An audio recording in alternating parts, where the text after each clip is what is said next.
The Russian military invaded Ukraine. I'm not 100% aware of all of the details of the historical events that led up to this particular conflict and, what the backstory is. And I'm not saying those details aren't important, because they most definitely are. I can post links to some of the resources and articles and podcasts where I've gotten some information on it. But today I think we should focus on, geopolitics 101 sort of stuff. Because the thing is, us socialists, this is not the first war of this type that we've seen, and it's not going to be the last. I was alive when Iraq and Afghanistan were invaded. I know a lot of my audience members might not have been. And long after this conflict is over, unless we overthrow capitalism first, knock on wood, there's going to be other wars like it. So this is, unfortunately, at this point in human history, these conflicts are just part of how capitalism functions.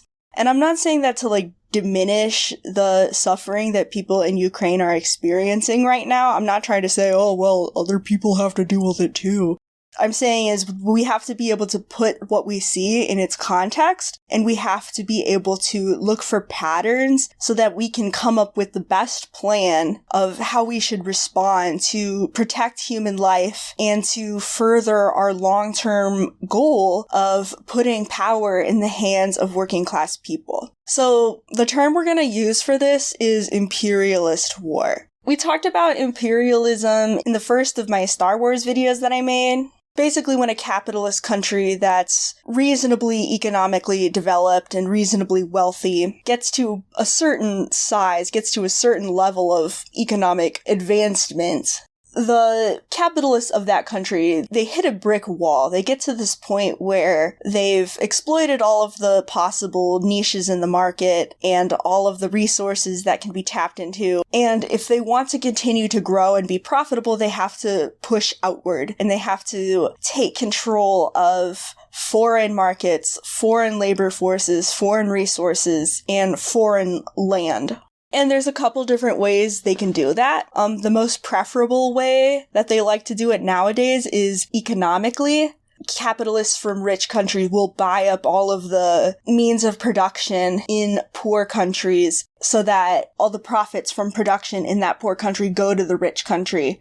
Or they trap the poor country in cycles of vicious debt with loans from the IMF and the World Bank. And the term that they use for that is neocolonialism.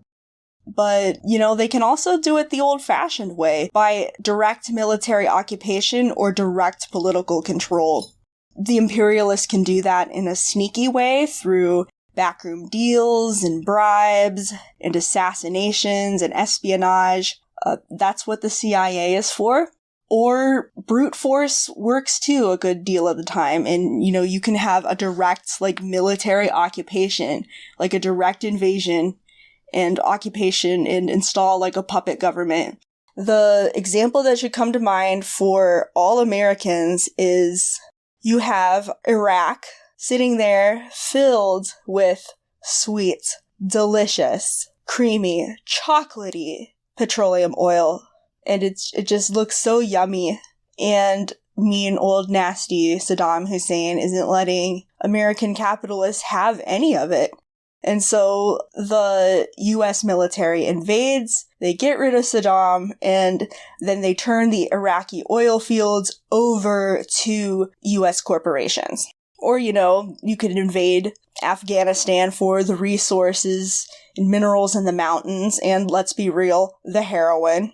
And sometimes it's not just for resources. Sometimes it's also to get rid of a political regime who's, maybe going against the agenda of the imperialist country, or they want to control that particular territory because it's strategically important, which is part of the motivation, once again, for invading Afghanistan. But when we have that, invasion and occupation, we call that an imperialist war. And sometimes it's not just a rich country trying to exert control over a poor country. Sometimes it's also multiple rich countries fighting with each other to try to jostle for control over territory and resources and market share. For example, World War I and World War II. The imperialist governments, they never say the true reason why they're doing these wars, because they know that if people knew the true reason, they would never support it. So they make up bullshit like, freedom, equality, they're bad there, and the guy who lives there is a dictator. Or, our soldiers are just there to keep the peace. And, all sorts of other bullshit that I cannot believe people swallow in the year of our Lord, 2022. So what could be motivating this imperialist war specifically?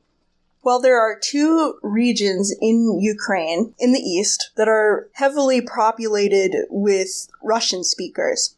Ukraine is not like a homogenous country. It's not like everybody is Ukrainian and everybody is the exact same type of Ukrainian. In these two regions, there is a sizable separatist movement that wants to break away from Ukraine and join Russia. I don't necessarily know for sure, how popular these separatist movements are or what their class character is, whether it's supported primarily by working class people or by your more obnoxious reactionary types. But the movements do exist. So the Russian government could be going in there so that they can secure those regions and then gain access, of course, to the markets, the labor, the resources, and the land of those two regions as well. Another motivator might be that Ukraine is seeking to join NATO. They've flirted for a long time with the idea of joining NATO. And so, once again, you have that motivation of the imperialist country to control the smaller country and to get rid of a political regime that is inconvenient for the ruling class of the imperialist country. And we also can't dismiss the influence of ideology. Sometimes the leaders of imperialist countries, they start the war to prove how big and strong and tough that imperialist country is, and also to prove how big and strong and tough they are as leaders. This is to play into the ideology of nationalism. And nationalism, it's extremely useful for the ruling class because it allows the ruling class of a particular country to convince the workers of that country, hey, actually, you and I are the same and we should have solidarity together because we happen to be born on the same patch of dirt. It inspires false consciousness. It confuses the workers about who their true friends and enemies are. And sometimes, the leaders of countries do start imperialist wars when they fear that their popularity might be slipping, or maybe there's an election coming up. And sometimes this is just a cynical ploy to try to, win over the support of the population. But sometimes the leaders do genuinely believe that nationalist ideology themselves. Another thing that we need to be careful about is we need to be very specific about who is doing the invading whenever we discuss an imperialist war, whether it be Russia invading Ukraine or United States invading Afghanistan, etc., etc. Because when I hear the phrase Russia invades Ukraine, a part of me imagines 145 million odd men, women, and children marching across the Ukrainian border like Black Friday shoppers, and they're all armed with hunting rifles and baseball bats and cast iron skillets. But no. From what I'm seeing in the news, it looks like those 145 million odd people are mostly just staying home and going about their lives, and the only people doing the actual invading are professional soldiers.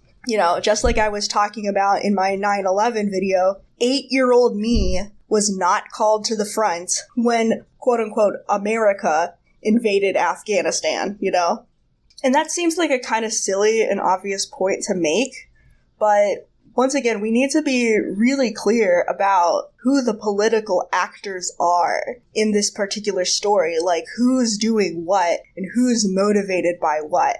Because here's the thing, if I were to say Russia invades Ukraine, well, the thing is, Russia quote-unquote, Russia, doesn't actually exist.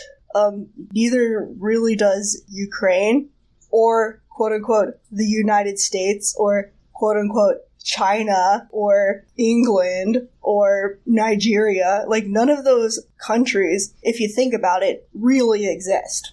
Yeah, they definitely exist as patches of dirt on the surface of the earth with lines drawn around them, and the people who live there definitely exist, but the only thing that really unites those people within that patch of dirt is the fact that they live on that patch of dirt, and the fact that they're all subjected to the authority of the same state. Like, that's the only thing that unites all of Russia together. That's the only thing that really unites all of Ukraine together. So, when we say Russia does something, we're talking specifically about the government most of the time, because no country on Earth acts as this singular, cohesive unit that acts as one, and certainly the people of a particular country are not united in their material interest. Like, your average person in Russia is not going to benefit from this war one iota. Not a single iota. Even if the Russian military manages to completely win the war without suffering serious diplomatic international consequences, still, any wealth that Russia brings in from their occupation of Ukraine, that's not going to go to your average Russian person. It's going to go to the capitalists who are exploiting that new territory. It's going to go to the quote-unquote oligarchs. Of course, we tend to call them oligarchs when we're talking about Eastern Europe, but all capitalist countries are oligarchies. All of them, including the one you live in, dear viewer. And all of the divisions in the United States, those exist in Russia too. Like, their politics is just as complicated as ours, and they often have, like, the same cast of characters too. Like, they have their fascists, and their conservatives, and their liberals, and their communists. Their young people and their old people, and all of that. Ukraine is the same way. It's not this unified, cohesive entity that acts as a single mass. If you say, well, we stand with Ukraine, okay, what do you mean when you stand with Ukraine? Do you mean you stand with every single person who lives on that patch of dirt? Because I would say that's probably not a very good idea, since a lot of people on that patch of dirt are assholes. Like, the Ukrainian government, obviously they didn't choose to get invaded by Russia, so they didn't necessarily start the war, but they're not innocent, they're not good guys. The Ukrainian military actively recruits actual fascists, like actual Nazis, and there are even entire units of the Ukrainian military that fly under fascist banners. That's not to say that every single person in the military is a fascist. Some of them are just regular people who join the military for whatever reason. The government of Ukraine openly flirts with fascists, from what I hear. I'm not going to go so far to say that the country itself is full-on fascist, but that element definitely exists within the country. And before this particular conflict happened, before the invasion, those separatist movements in those two highly Russified, those like highly Russian regions, instead of allowing those territories to have a chance to exercise their right to self-determination, instead of them being allowed to vote on whether or not they want to remain a part of Ukraine or leave and join Russia, instead, the Ukrainian state just sent in their army and just smashed the separatists up. So Ukraine isn't this unified entity with a cohesive set of motivations and interests. So if you say, like, I stand with Ukraine, you're standing with something that doesn't exist. You need to be specific about who you're standing in solidarity with, and that should be working class people. Another thing we kind of have to be careful of is when we say something like Putin invades Ukraine. Just like when we say Russia invades Ukraine, obviously everybody knows what you mean when you say that, but when I hear Putin invades Russia, I imagine, like, Putin, like, getting into, like, this little tank that he keeps in his garage, and he just, like, personally drives down to the Ukrainian border and just rolls across, like, no, that did not happen. Instead, he sent his entire Or instead, I should say, they sent their entire military with all of their generals and their war ministers and whatnot to do the invading. And Putin, the only reason he gets to be in power is because other powerful people in the country support him. That's true for all leaders, There are people who are choosing to follow his authority. There's no such thing as an autocrat. Putin would not be able to pull this off without the support of a large number of people in the government and in the military. And it's highly probable that he did not make these decisions all by himself.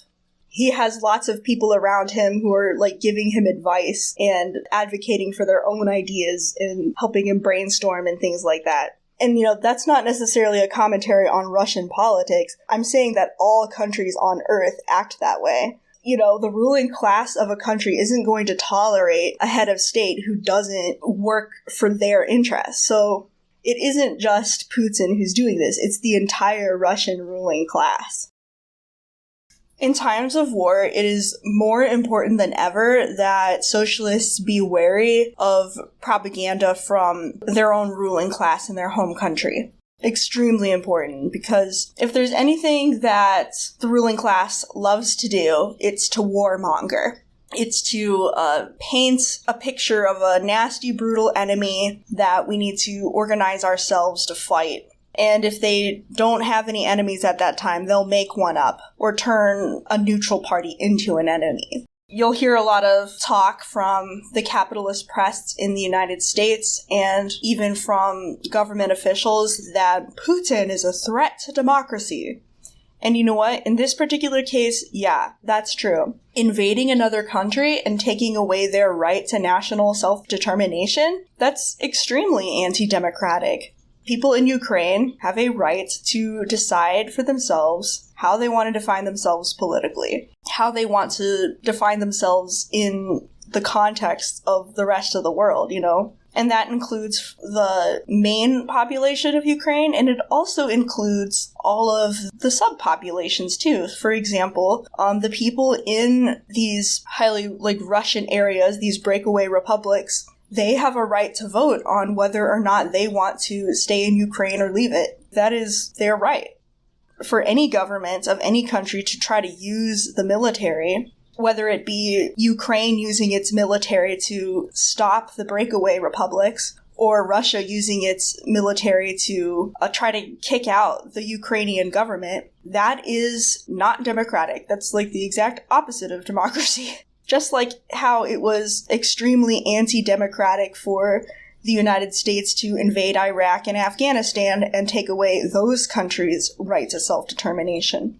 But that's not what the U.S. ruling class means when they say that Putin is a threat to democracy, okay?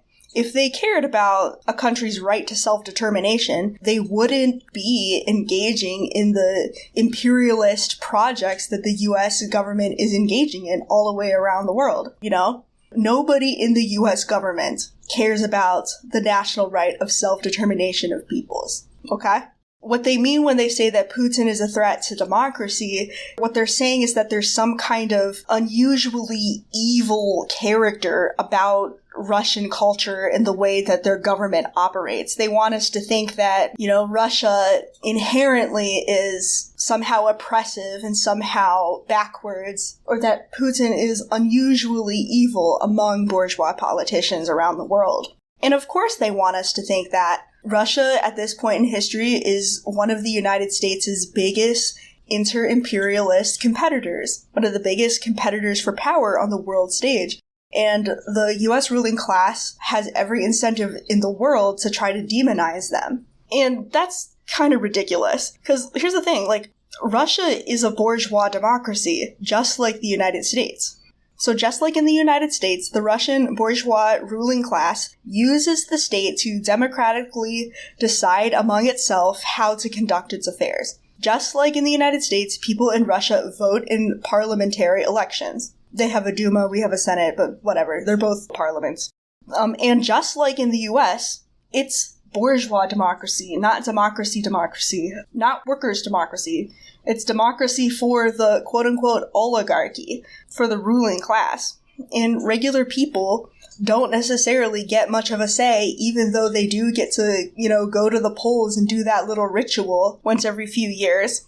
And that's not to say that, public opinion doesn't matter at all in bourgeois democracy. It does, but, and they'll say, oh, well, it's not really a democracy because it's rigged. Putin, he intimidates his rivals, and a lot of political opposition is threatened or scared away or imprisoned. And you know what? That's true. So you can argue that Russian bourgeois democracy is a lot less functional than American bourgeois democracy is. But it still does exist in Russia. And here's the thing. US elections are rigged too. I'm sorry, they are. Now, what do you think the Electoral College is for? What do you think gerrymandering is for?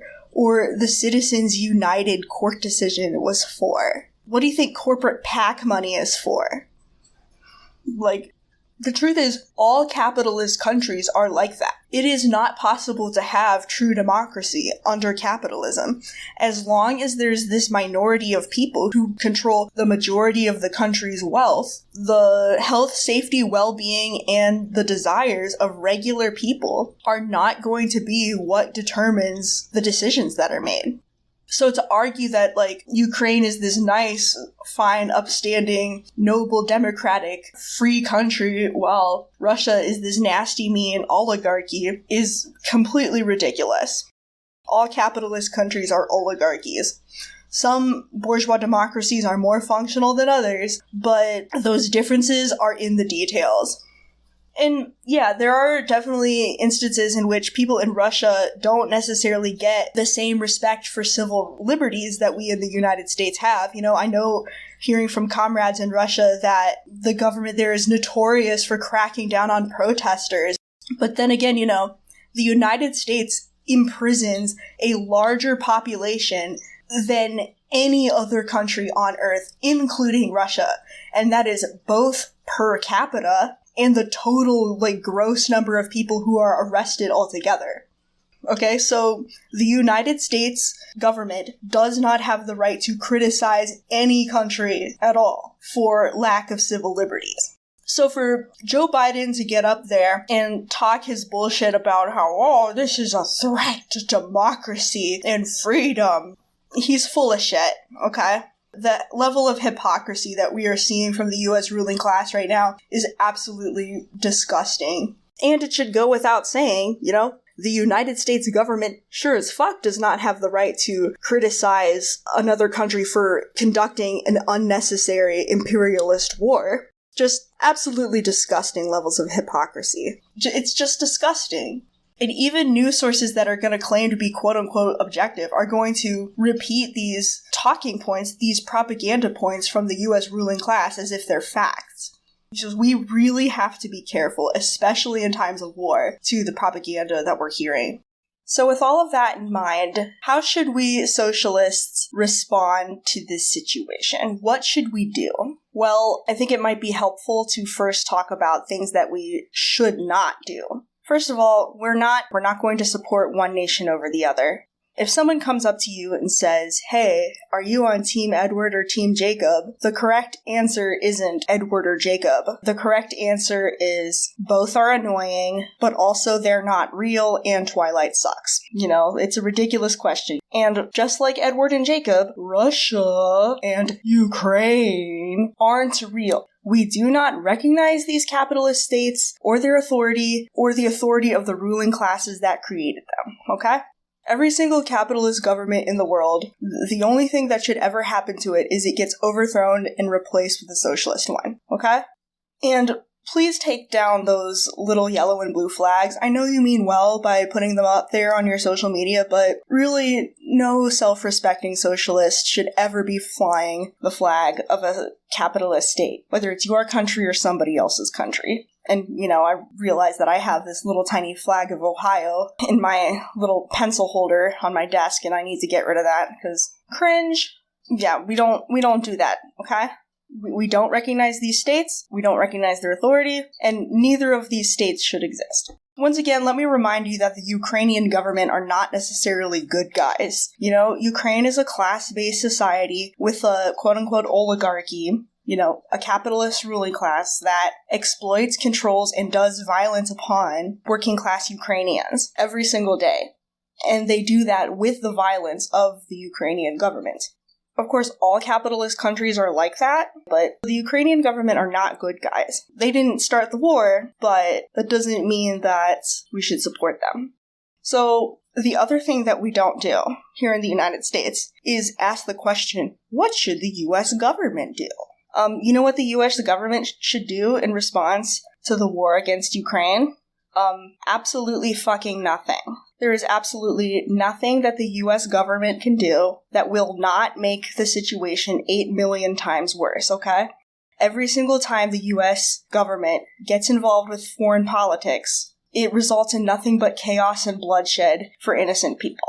Sure, maybe you can make an exception for World War II, but even in the case of World War II, you know, you think FDR really gave a fuck about, you know, working class people in France and Belgium or wherever who were suffering under Nazi occupation? You think he really gave a fuck about that? No, they were trying to ensure the United States' imperialist influence over Europe and over the rest of the world because the Nazis were interfering with the interests of US imperialism. It wasn't an altruistic war, even if the enemy were bad guys. So, there's absolutely nothing the US government can do or should do. This means we also have to oppose military aid from the United States to the Ukrainian government. Once again, the Ukrainian government and their military are not good guys. And what does US military aid usually entail? Well, usually it goes to support fascism. Alright? They funded the rise of the Taliban. They are at least indirectly responsible for the rise of ISIS. You know, all the military aid in Israel, it doesn't go to protecting Israel from foreign threats. It goes to pay IDF soldiers to go beat the shit out of little Palestinian children. Usually when the US is giving arms or aid to some sort of military entity, it's usually giving it to somebody who's really cringy and fascist. So we oppose 100% military aid from the United States. We do not call for sanctions on Russia, okay? Sanctions hurt working class people every time. That's all they do, and it's really all they intend to do. And Biden will be like, oh, well, we're not sanctioning the Russian people, we're just sanctioning the government, or we're just sanctioning their oligarchs. That's what they say, but that's never what happens. When you cut a country off from trade, that results in working class people not being able to get access to food, medicine, and various different consumer goods that they need and want. Okay, it directly results in a drop in the standard of living of regular people. It's not gonna be Putin himself who's suffering under these sanctions. It's going to be fucking, Sergey who works at McDonald's. Okay? It's not Putin who's, not going to be able to get medicine for his mom who's dying of cancer. The US always says they're not sanctioning people, just the government, but they are sanctioning people, and they do it on purpose because they believe that if they cause suffering to the people of a country, then that will somehow cause the people of that country to respond angrily to their government and start turning against their government. But really what usually ends up happening is it just makes those people angry at the United States and makes them, support their government even more. All it does is encourage nationalist false consciousness among the people of the affected country. And the US government says, in response to sanctions, oh, well, we make exceptions for food and medicine and necessary things. No, they don't. They might make exceptions for those things on paper, but US sanctions are just so punitive to businesses and countries that break them that oftentimes those businesses and those countries just won't even bother to try to use those exceptions. They'll just avoid that country altogether because they don't want to make any mistakes on the paperwork. And, there's a temptation to think, well, if it punishes Russia for this war, then it's worth it. If it gets them out of Ukraine, it's worth it. First of all, I don't see why on God's green earth you would think it's morally acceptable to punish the working class people of a country for the crimes of their governments, okay? Like, in what universe is that morally acceptable? Second of all, I can't think of a single instance in history, I could be wrong, but I can't think of a single instance in history in which sanctions actually inspired a government to change its behavior. Because once again, it's not Putin and his rich friends who are going to be suffering under these sanctions. It's going to be ordinary people. And they don't care about the United States imposing suffering upon their people. They impose suffering upon their people every single goddamn day. We do not support sanctions. No sanctions. And we do not, under any fucking circumstances, call for more military intervention, whether from the United States or from NATO or for any other foreign country, okay? It's just going to add more bullets to the firefight. It's just going to escalate the conflict. And that's exactly what we want to not happen. NATO are bad guys, okay? Just because they're opposing the Russian ruling class, and the Russian ruling class is a bad guy, that doesn't mean that the United States government and NATO are good guys. NATO is an imperialist entity. It exists to allow wealthy imperialist nations in Europe and the Americas to exert dominance over poor countries. That's what it is. For example, NATO participating in the invasion of Iraq. That's what NATO is for. And so if NATO goes into Ukraine, they're not going to be there to help Ukrainian people. They're going to be there to arrest Ukraine away from Russian control and to bring it under, quote-unquote, Western imperialist control. And they're going to continue the same nasty exploitation that they've been doing in Ukraine for years. Ukraine does suffer under Russian imperialism, but it also suffers under Western imperialism too, because of neocolonialism, as I was explaining earlier.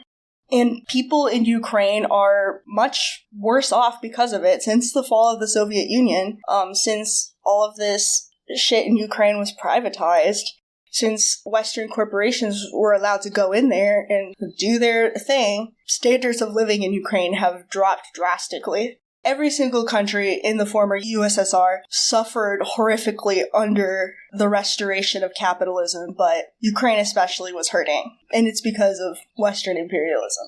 NATO, bad. We do not support any type of NATO intervention in this conflict. In fact, we should be calling for NATO to withdraw their troops from the surrounding nations, and we should be calling for NATO to completely and totally just disband. So if there's nothing that the United States government or its allies can do or should even attempt to do to help the people of Ukraine, what will work to put an end to the war? Historically speaking, there are two things that can end wars, and it's resistance from the people in the country victimized by the war and resistance in the country of people doing that war. So if you're a working class person in Ukraine right now, my heart goes out to you. You don't deserve any of the stuff that's happening to you right now. Your job right now is to keep yourself, your family, and your community safe by any means necessary, whether peaceful or violent, legal or illegal. And what that looks like will depend on what your situation is. And so, that really needs to be your priority right now. However, don't underestimate the power that you have as workers to resist the occupation. Historically speaking, when a country is under, imperialist occupation, workers in the occupied country, through strikes and collective action, can do a lot of good work in disrupting the occupation and making the occupation expensive and inconvenient and, just not worth the time and effort. So don't underestimate your power in this situation. But the people who I think are really going to be able to make a difference in this situation are the working class in Russia. Because only the working class in Russia can say to the Russian government, hey, either you shut this bullshit down or we'll shut it down for you. It's Russians who work in Russian factories who do the work that is necessary to facilitate this war effort. You can use your power as organized labor to shut this down. You can use your power and your numbers to protest and go on strike and just cause a huge headache for the Russian government. People in other countries, they can't do that. They can't exert that power over the Russian government that you guys in Russia can. This is your time to step up to the plate. And our job outside of Russia is to support Russian anti-war protesters in any way that we possibly can. This could take the form of maybe protesting outside of Russian embassies or donating to legal defense funds for protesters or calling attention to abuses against protesters by the Russian government. And we shouldn't try to guess about what Russian protesters need in order to get our support. What we should do is join international socialist organizations so that we can directly build those international working relationships. Once again, just let me emphasize, join international organizations. Join an org, join an org, join an org. If you want help doing that, if you don't know where to start with that, message me on Facebook or shoot me an email, and I can get you in touch with comrades in your area. Once again, I don't feel necessarily comfortable at this particular time saying which organization I belong to just to protect my own privacy. But, if you message me privately, yeah, we can chit-chat. But that internationalism is just so important when it comes to anti-war protests. Only by directly organizing across borders do we really have the power to put a stop to these imperialist wars. In the United States, our primary responsibility, however, is to control our own government. Because, only Russians really can control what the Russian government does. Maybe not control it, but exert influence over it. And when it comes time to get rid of the Russian government and replace it with workers' democracy, only the Russian working class is capable of pulling that task off. But the same is true in the United States. Only we in America can truly exercise power over the American government. And it's the only government that we really can truly exercise power over. So our priority in the United States needs to be policing our own government. Like I was saying before, we need to oppose any type of military aid from the United States government to any party in this war. We need to oppose any type of sanctions imposed by the U.S. government upon Russia. And we need to aggressively oppose any type of direct military intervention by the United States military or its allies. And we do that in the United States by being extremely loud, extremely organized and militant, and extremely disruptive. If we hear that Biden's going to be doing sanctions or sending people to war, now it's time for us to go out onto the streets and say, absolutely the fuck not. You keep your grubby little imperialist hands out of this conflict. Once again, we can use our power, especially our power as organized labor, to say, either you shut this shit down or we'll shut it down for you. Like, a really good example of how this kind of international solidarity can stop wars would be the Russian Civil War. So, the United States, England, and a bunch of other quote-unquote Western imperialist countries all invaded the USSR immediately after the revolution. It wasn't really the USSR yet. Russia and its former colonies. And of course, the people in what was to become the USSR, their fighting and their bravery obviously cannot be understated in opposing these fascist invaders. But also, people in the United States, working class people in the United States, played an extremely important role in bringing the war to an end. For example, American workers refused to load war supplies onto ships. They said, no, we're not doing this. We're not supporting this war effort. World War I was brought to an end not only because of the Russian Revolution and the Russian working class refusing to participate in the war, but also German working class people played a really important role too. German soldiers and sailors were mutinying and refusing to fight. They're saying, no, we're done. This is bullshit. You're not going to send us to die over something stupid. The German working class started putting up a huge fight and a huge resistance. What really brought an end to the war was the German Revolution. It wasn't really a full revolution, and it wasn't successful. There were many attempted German revolutions during this time, but the German working class mobilized in great force and they overthrew the Kaiser, and they chased him out of the country. So that is how the working class can end wars. So right now, our job in the United States is to police our own government and to stop our government from getting its hands involved in the conflict in any way. That is what we can do to help, as well as supporting protesters in Russia. And the other reason that we in the United States play an important role in this, and why we need to police our own government and keep our own government in line, is because let's not underestimate the role that US and NATO imperialism plays in this conflict. Like I was saying, Western imperialism has been having its grubby little hands in Ukraine ever since the restoration of capitalism in Ukraine. And it's resulted in massive poverty and degradation in standard of living for people in Ukraine. Also, NATO countries in the European Union trying to influence politics in Ukraine definitely is contributing to the tension between the Ukrainian and Russian governments. What we believe one of his motivations is for invading Ukraine is he's afraid of the expansion of NATO. So there's this inter-imperialist conflict going on between Russia and NATO. And so the way that we de-escalate this inter-imperialist conflict is to not engage in it.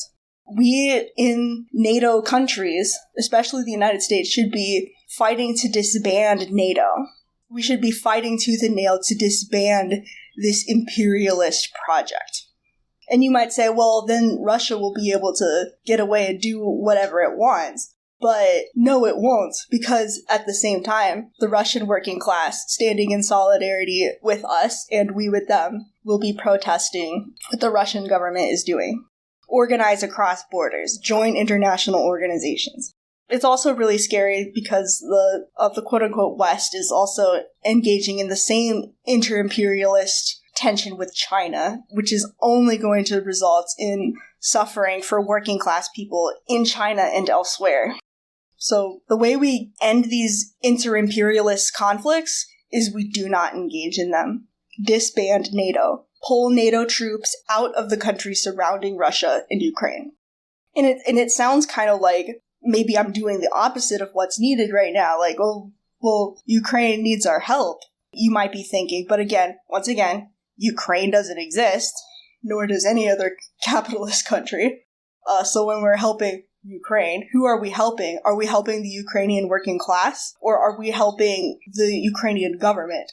The more parties who get involved in this conflict, the worse the bloodshed's going to get. You end these conflicts by refusing to engage in them. Of course, that's not necessarily true in all circumstances. For example, working class people in Ukraine are obviously going to need to take up arms and defend themselves. The violence that's being enacted against them isn't going to go away just because they choose peace. The violence that's being enacted against working class people in every capitalist country isn't going to go away just because working class people submit to it peacefully. We Marxists are not pacifists, but we do believe that imperialist powers need to be kept in line, and that when imperialist powers engage in conflict, all it does is make things worse. That's what we mean when we say no war but class war. No war between nations, no peace between classes. And let me be clear, when I say that we aren't siding with Russia or Ukraine in the war, which we shouldn't be, as internationalists, we don't favor the people of one country over the people of another country ever. When I say we don't side with either Russia or Ukraine, what I'm not saying is, we need to look at both sides. Both sides have a point, and we should remain neutral. Things aren't black and white. No, we are not neutral. Things in this situation are black and white, and there is very clearly a side of this conflict that is the aggressor and a side that is innocent. But those two sides are not Russia and Ukraine. Those two sides are the working class on one side and the capitalists and their states on the other. Okay? We side with the working class every single time, and we side with the entire working class. And only the working class. I don't know, and maybe the lower levels of the petty bourgeoisie, but you can lump them in with the working class. Whatever. No war but class war. So it is not inevitable that this conflict will escalate. It is not inevitable. We working class people of the world, we have the power to nip this bullshit in the bud. But we have to be organized. We have to be militant, not just organized within our own countries, but organized across borders, actively collaborating with organizations in other countries, which we can do by joining international organizations. We have to be able to and willing to exert the power of organized labor to have leverage over the governments of our own countries. And it's hard. None of this is going to be easy. Like, right now in the United States, the left is pretty weak. There's a lot of, revolutionary energy in the United States right now, especially among younger people. But we don't have the organizational power at this particular point to be able to really form a good fighting force. But thankfully, we're doing it. There's huge movements to unionize right now. People are joining leftist organizations in large numbers right now. And we're building up that power slowly. And honestly, if you want to help the international community, one of the best things that you can do in whatever country you're in is to fight capitalism at home, because if you are fighting capitalists in your country, that's going to have a ripple effect. First of all, it's going to reduce the capacity of capitalists in your country to go do damage elsewhere. And also, it's going to, create a little bit of an opportunity where people in other countries, when they organize and they fight back, it's going to be a little bit less risky for them. Because if everybody's organizing at the same time, the capitalists can't punish us all. So one of the best things that you can do to help the people in other countries is, ironically, to fight capitalism in your home country. There's a particular quote from Trotsky on this topic.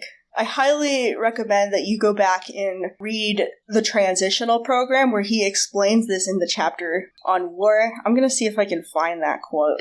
We, the international working class, have the power to stop this conflict from escalating and to stop imperialist wars in the future, but it's not going to be easy, and we have to do that hard work of organizing and being militant and bold in our demands.